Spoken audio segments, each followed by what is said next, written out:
Hey guys, welcome back. Tisha here, back for another Real Housewives of Potomac review. Go ahead and do me a favor and hit the like button as we jump into this. We probably won't be here that long because for this to be a season finale, there wasn't a whole bunch to give. So we begin this episode with Karen. She's at home and she's trying to get ready for Stacy's charity event. So she's asking Ray what she should wear and things of that nature. So she tells us that before Stacy had a dream, she had a dream because her dream has been to adopt dogs, specifically two, and named one Gron and the other one Dom.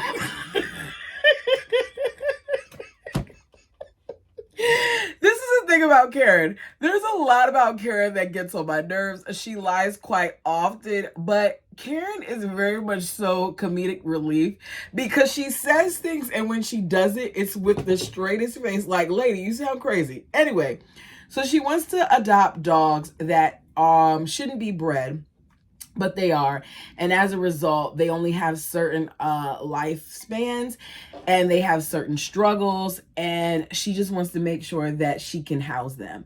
To me, it's kind of random that you want to keep animals that have some complications, but that's Karen's story, so we're gonna go with it. She says she wants to make sure that those types of dogs have good homes as well.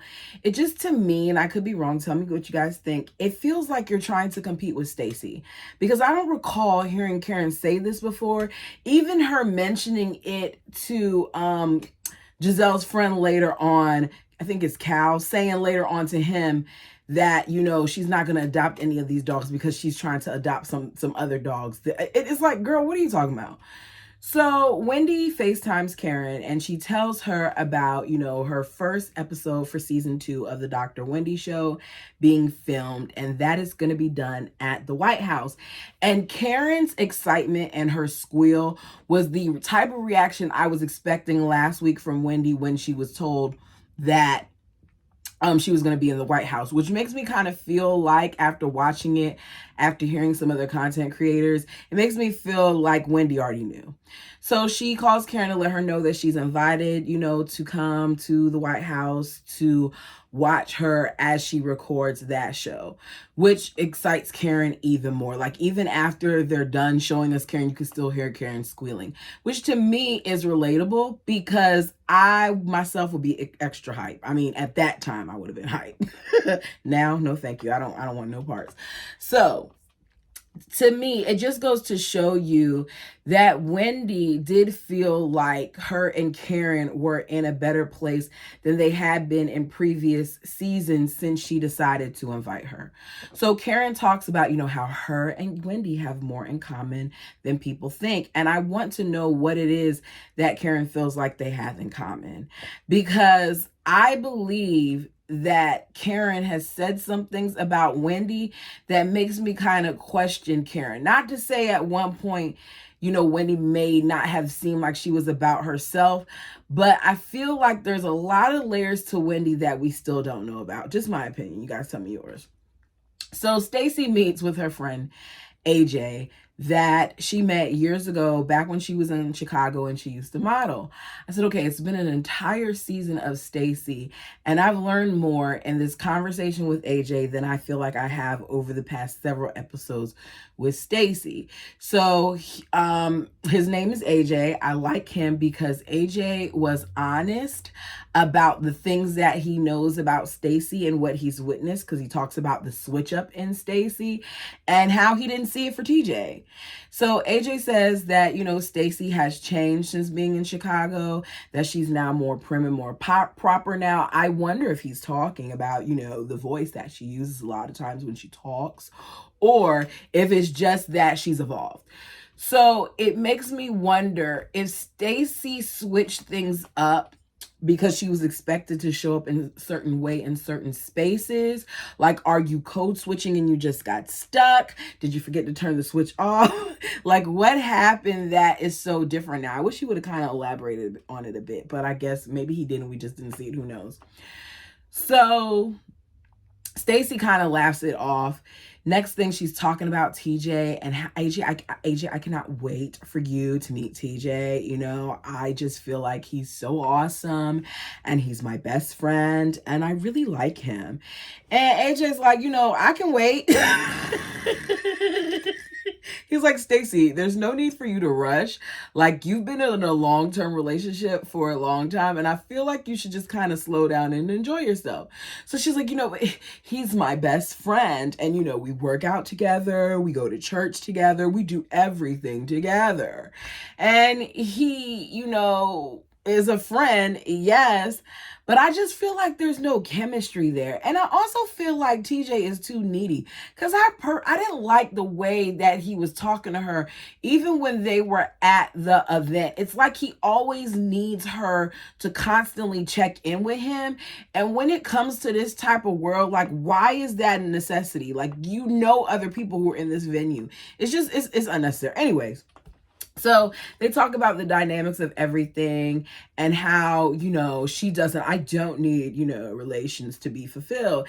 And I just feel like the fact that you have to just keep on bringing it back to that, I don't feel like this is normal. And I could be wrong. But when it comes to my friends and every time I get around my friends, I'm not talking about what it is that I do or don't do with my man. They don't know whether it's been 1 day or 50 days since we've, you know, been that type of way with each other. So the fact that, like, with every person that she has certain conversations with, the subject of this comes up, it's just like, okay, Stacey, like, you don't have to prove anything to anyone. But Stacey, I think deep down knows that something's not, you know, shaking with him. At least I hope. So TJ, conveniently, while they're talking about him, calls on FaceTime.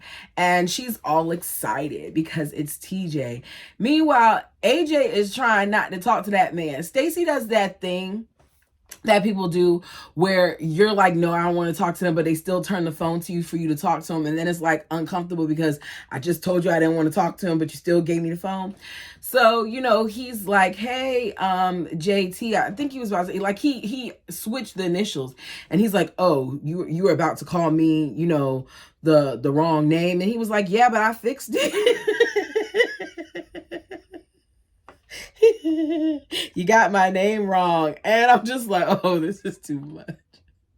So they get off the phone and AJ's like, okay, yeah, I'm not feeling him. He's corny. And he's over the top. He's extra. Like, he's kind of like me. I don't know what he meant by he's kind of like me.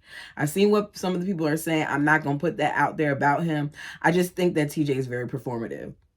So, he's like, he's really over the top, doesn't really seem like your style, and he's an actor too. Oh yeah, that's not your type. I personally believe AJ. I think that she's trying something different. And I don't know if TJ is taking advantage of her or if she's taking advantage of TJ to fill that void that she has and not having her husband anymore. So we see Ashley at home and she's filming at home yet again with another scene with her family. For once, the boys aren't on the counter though. We see the various relatives arrive as her mother speaks and her aunt comes in. And I think her aunt is turning 58. It's her birthday. Ashley tells them, you know, that she has something to say, announcement. She should be divorced by next week. You've been saying that all season. And at this point, I think she's still not divorced. Correct me down below if I'm wrong. Her mom talks about, you know, how good it was to meet Josh and how good the show was and that it was nice meeting him. He seems like a really nice guy. And Ashley's like, yeah, I really like him. And her aunt's like, I'm happy for you, but I kind of want you to be focused on you.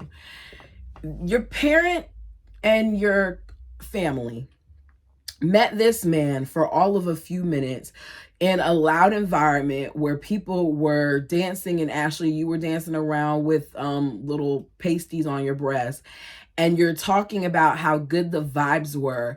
I think it's too quick to go that route and to judge it because you really don't know much about a person that early, but whatever.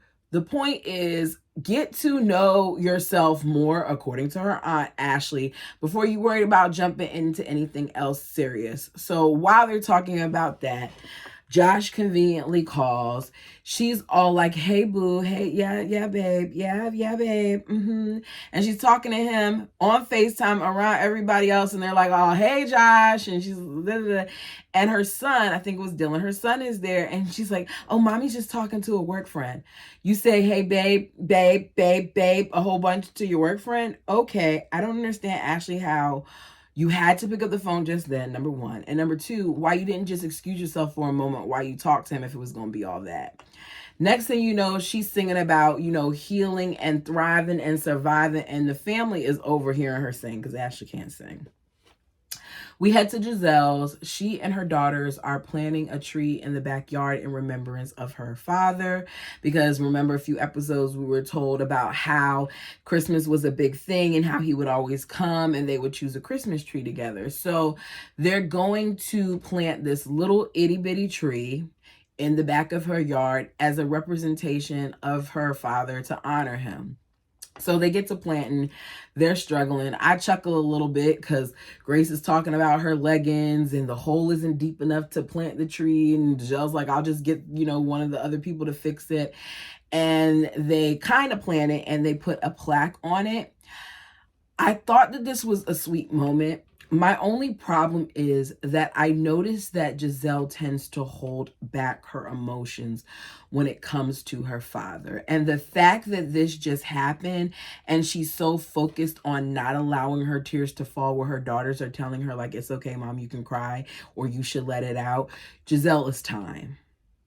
Because she's getting emotional and she's sucking in her tears and she's talking about how she doesn't want to do it.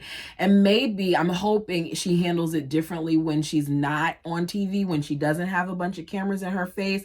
But I don't think Giselle has really gotten a chance to take it all in yet, especially because she's having this whole thing where she's fighting in court with whomever about his will. It's okay to miss your father. Your father played a huge role in your life. And I think that it would be great for her to show her kids that even though she's emotional about it, she's still strong in that emotion. So she says there are times where she just wants to go home and cry, but she tries not to. And then she gives a scripture about how weeping may endure for a night, but joy cometh in the morning. Yeah, but that doesn't mean it's immediate. It takes time. Yeah, I just feel like the scene was beautiful. And with Giselle, I want to know, with her girls being away, what else are we going to get now? Because a lot of Giselle's scenes involve her daughters, as they should. It's a part of her life. But what is Giselle going to give us now? Is that why Nam's back in the picture? Because, the girls are gone? I don't know. Y'all tell me what you think. So it's time for Wendy's interview at the White House with the press secretary. Eddie and the kids are there. They get a little tour. Karen arrives. Kareem seems really excited to see Karen. I said, let me find out that she watches, the Real Housewives. She was happy to see Wendy, but she seemed happier to see Karen. So they prepare for the interview, and Wendy, is telling us as they're preparing how much it means to have Karen as a friend. Let's be clear, regardless of how you feel about the person who was at the time in that position, that is a huge moment, not just for Wendy, but for her family. And that woman could have chosen anyone else to come there to witness her interview, and she chose Karen. So I know that later on in the episode, when Wendy finds out that Karen was saying the stuff that she was saying about her, that it had to hurt, right? And I'm sure that she probably did hear it prior to from Giselle, but I think that Wendy thought that they were past all of that. They were at a new stage where you wouldn't be saying something like that a couple months ago, considering how much we've evolved over this time. So Dr. Wendy does the interview and she asks her some questions, about, what it was that your parents wanted you to be and all those other things. And as she's interviewing, I'm saying to myself, Dr. Wendy, well done. Well done. Representation matters, especially in times like these. And knowing that She's having this moment for her program, as well as on this show, as well as in front of her babies. It's just such a big deal that her kids are seeing their mother like interview such a dope person. I found myself being like, wow, like that is amazing. You tell your kids that you want them to be all these big things, and there she is doing something really, really big. Kudos to you, Dr. Wendy. So it's the day of Stacey's event, Strut for the Strays, right? I personally wish that Stacey would have kept her hair the way it was before the event started. So Stacey thought that it would be a good idea to have, you know, TJ there to introduce TJ to her friends and her colleagues. So TJ is going to be co-hosting. Stacey, why? Why are we using this man for this? It's like you keep trying to throw him in our faces and it's just not doing it for us. So Stacey comes out with wearing what looks like a synthetic wig. I mean, it looks like a wig that she got from Shein, whichever you call it, Temu, like one of those places. It's not a good look. And normally her hair looks really, really nice. So I was like, ooh, the cut of it and then the color of it, it didn't, you know, go well in my opinion. So there's shirtless men and there's models and there's a DJ and there's the doggies and there's like aerial people on hula hoops and doing things of that nature. I don't quite understand like why all of that was there for this. It seems to me like Stacey might have put out a lot of money. I don't know if these people volunteer their services, but there was a lot going on. And she said it wasn't just about having the dogs adopted, but it was also about raising money. And I hope that they did a good job. We didn't hear, you know, the final figures, but you know. So TJ arrives and he's all discombobulated because he says that he hasn't seen her and he doesn't know what he's supposed to be doing. Like he kind of came into this blind and she's changed her hair. I said, I don't understand how her changing her hair has affected you so, other than the fact that you don't like it. So she's like, do you like it? And he says, you know, if you love it, I do. In other words, no, because your man's going to say, I really like your hair, or I like your hair that way, or whatever. He's not a fan. So AJ and TJ are introduced. And you guys tell me what you think, because the way that TJ approached AJ, it kind of makes me feel like Stacey filled him in on the conversation that she had previously with AJ and some of the things that were said, because TJ telling AJ that they have to be on the same team, which is Team Stacey, and if anybody says anything about Stacey, then they're going to go against both of them and they have to support each other, because, you know, of that. I'm looking at him like, okay, where is this coming from? This is your first time meeting this man in person. Why would you be saying this now to this man who you're meeting for the first time in person? So AJ's like, okay. Next thing we know, TJ's pulling Stacey to the side. His energy is weird because she makes mention of it. He talks at that point about how he came into it blind and he's just trying to figure out what's going on and catch up with her.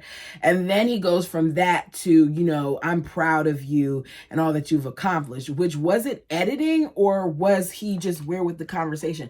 Because a lot of times with Stacey, it happened last time when they went out to eat. He goes from fussing at her to hurry up and switching it up and complimenting her to make it seem like he didn't just fuss at her about something that was like meaningless. Like, why are we in a tizzy about this? I don't know. So Jazzy and Jacqueline arrive. Jazzy had on this gold-plated thing. Like, I mean, I don't know. Were you going for an Egyptian theme? I'm not quite certain. Anyways, they come with their men. No. Jacqueline didn't have pee-pee there, but you know. So Karen and Ray arrive and Stacey immediately pulls her to the side. Stacey wants to know, you know, why they have a problem. And she was shocked by her text. Karen's like, I don't have an issue with you getting to know the ladies, but Mia has said some heinous things about me and you didn't step in to defend me. So Stacey's like, I have taken up for you before, and we get clips of it. She's like, I did it at Lake Norman. And Karen's like, okay, but I didn't see it. I didn't witness you do it. But that doesn't mean that she didn't do it, Karen.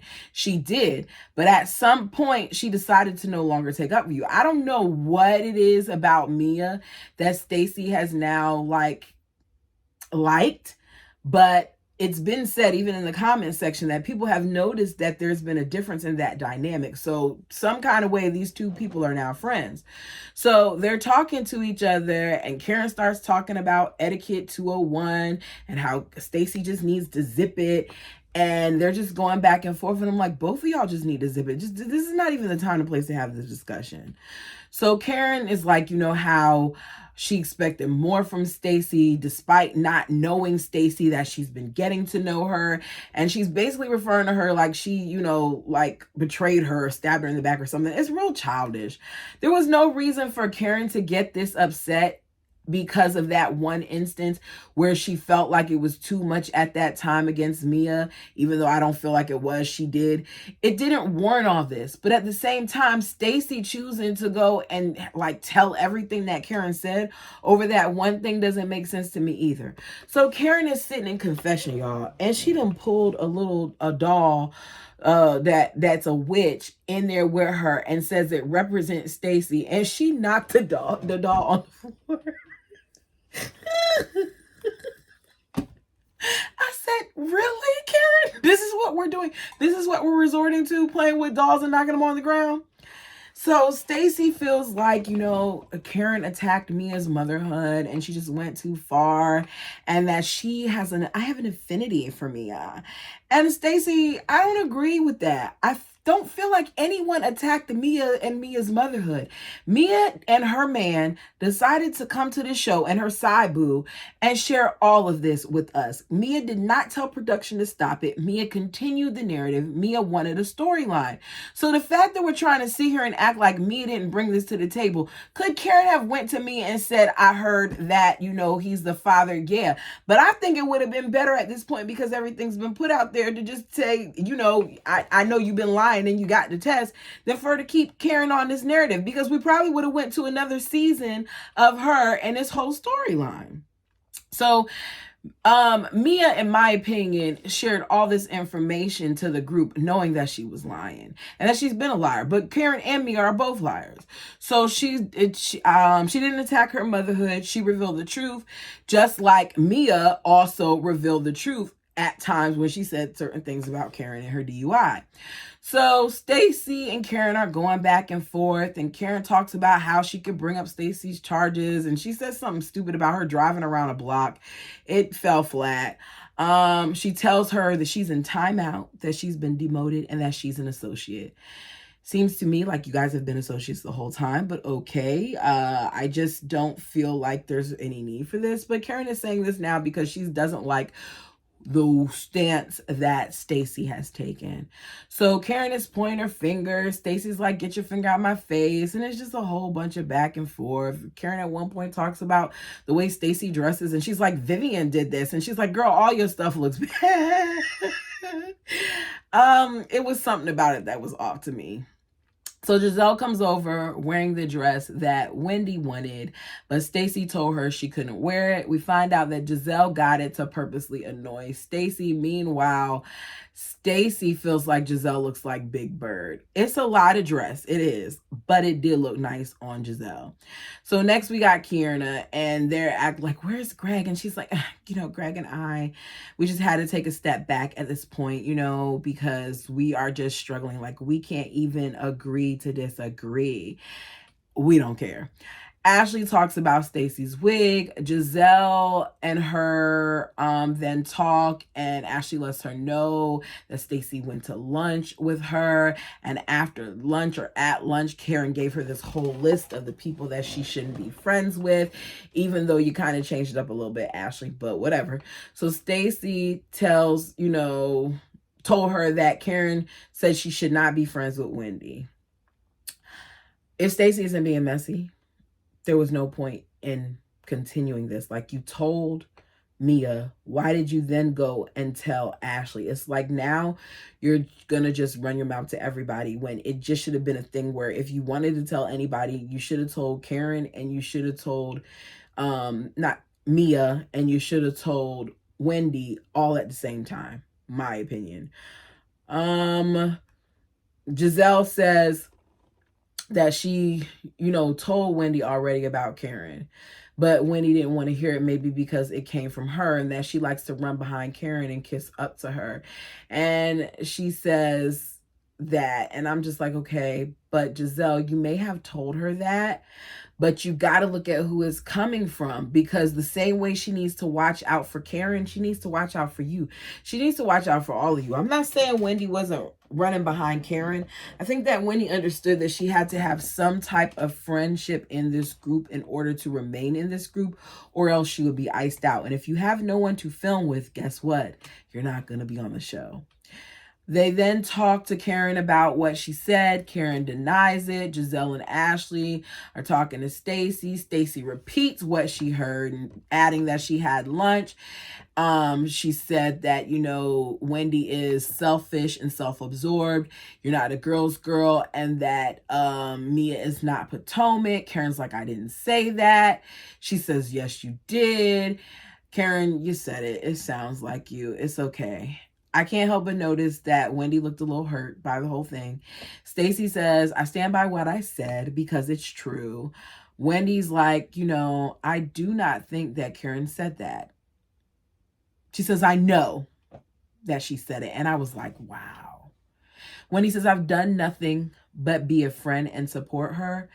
I don't know if she's trying to to taint the waters because she's on the outs with more people than I am. And that's a good assessment, because I think that's what it is. I think that at one point Karen wanted to be the focal point, and as time has gone on, she's kind of lost it. Wendy goes to sit down and she's being all dramatic, and she says, let me sit like this because I'm so self-involved. And Karen's like, Wendy, I did not say that. And Jackie comes over and she's like, oh, you got to excuse my cape. And she whips it, I'm self-absorbed. And Stacy brings up, the whole thing about meeting at the restaurant, Karen's favorite restaurant, Tally Ho. Once everybody heard Tally Ho, they all believed it. Then Karen's like, oh, yeah, I did meet you there. Karen, just own what you said. Wendy's like, I have rode for you and I've been a friend to you, and I don't want to feel like our friendship is one-sided. I don't want to feel like when I'm not in the room, you speak differently about me. Basically saying defend me in mixed company. We get all the flashbacks of the times where Wendy stuck up for her. So Stacy is ready to tell everybody what Karen said, and Giselle's like, tell it all, but she ends up having to leave so they can start the show. So Stacy and her fake boo start the fashion show. She struggles to say a word, and Giselle laughs and says, that's why she got fired from Fox. And I personally didn't laugh because I butcher words all the time. So I was like, okay, Giselle, you a little childish here. The show starts. All the ladies walk out holding their dogs. They do this dramatic intro for Wendy, cutting the music, and she steps out. She looked pretty, by the way. Wendy's white dress, her and Eddie, a lot of times they do not miss. So it's announced, and she steps out in her red dress, without Eddie knowing that she adopted the dog. And Eddie is looking confused. Eddie is like, she should have talked to me first before she decided to do this, me, her husband, because we've had our other dog for all this time and she doesn't pick up poop and she does not walk the dog. Next thing you know, it's the end of the fashion show and all the dogs are lined up, and some genius decides that at the end of the show, they're going to set off a smoke machine and scare the mess out of the dogs. Now, I was not laughing at the dogs being scared. I was laughing at the ladies hollering and screaming about some smoke and little turds that were everywhere. They're running. Karen is gagging. I'm going to guess it's at the smell, but I've said, Karen, if you can't handle this, you do understand that if you get the two adopted dogs that are crossbred, that are having struggles, that you're going to have to clean up a lot of poop, right? Like, this probably is going to be a thing. So you may not want to do that if you can't handle this. When I say I was laughing, because they had little blur marks everywhere where the poop was, and it was a whole bunch of poop. I'm sure Stacy got a huge bill after that, because you saw somebody walking around spraying Febreze, and I was like, no, get some bleach. Like, the Febreze isn't gonna work.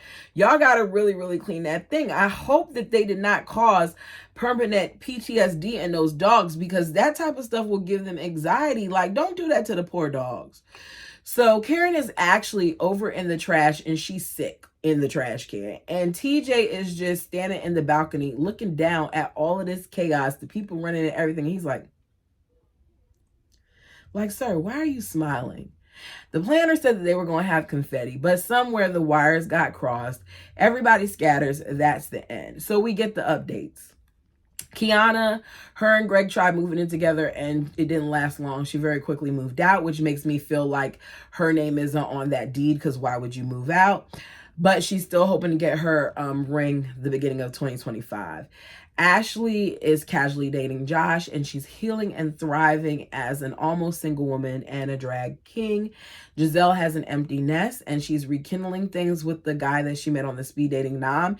I never realized that they stopped dating or that they, like, it wasn't anything that we heard anything else about after the Love Lagoon. Wendy has a new position teaching a class on reality TV at a different university, so she's a professor again. And she's self-absorbed in her own life. Stacy is in the final stages of her divorce and she's looking forward to a very unstiff 2025.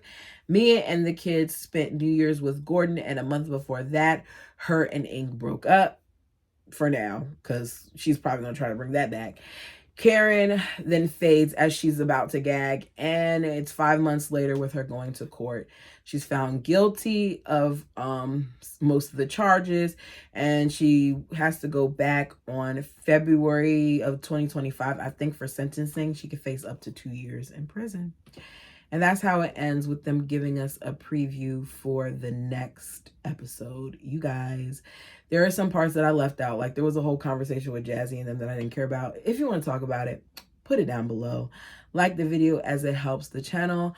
I think I am going to do Real Housewives of Atlanta. I'm hoping that it gives more than this season of Potomac because the trailer really didn't look promising. But I think I'm going to do it. Don't hold me to it yet. I think I'm going to do it. And it may look kind of like the recaps that I do for Love and Marriage Huntsville, where they're not as detailed and I just talk about certain things. I'm not sure which way I'm going to go with it.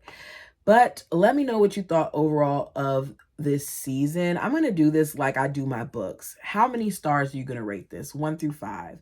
Me personally, I'm going to give it a 2 because it had some moments in the beginning, but it didn't deliver like I was hoping it would. Until next time.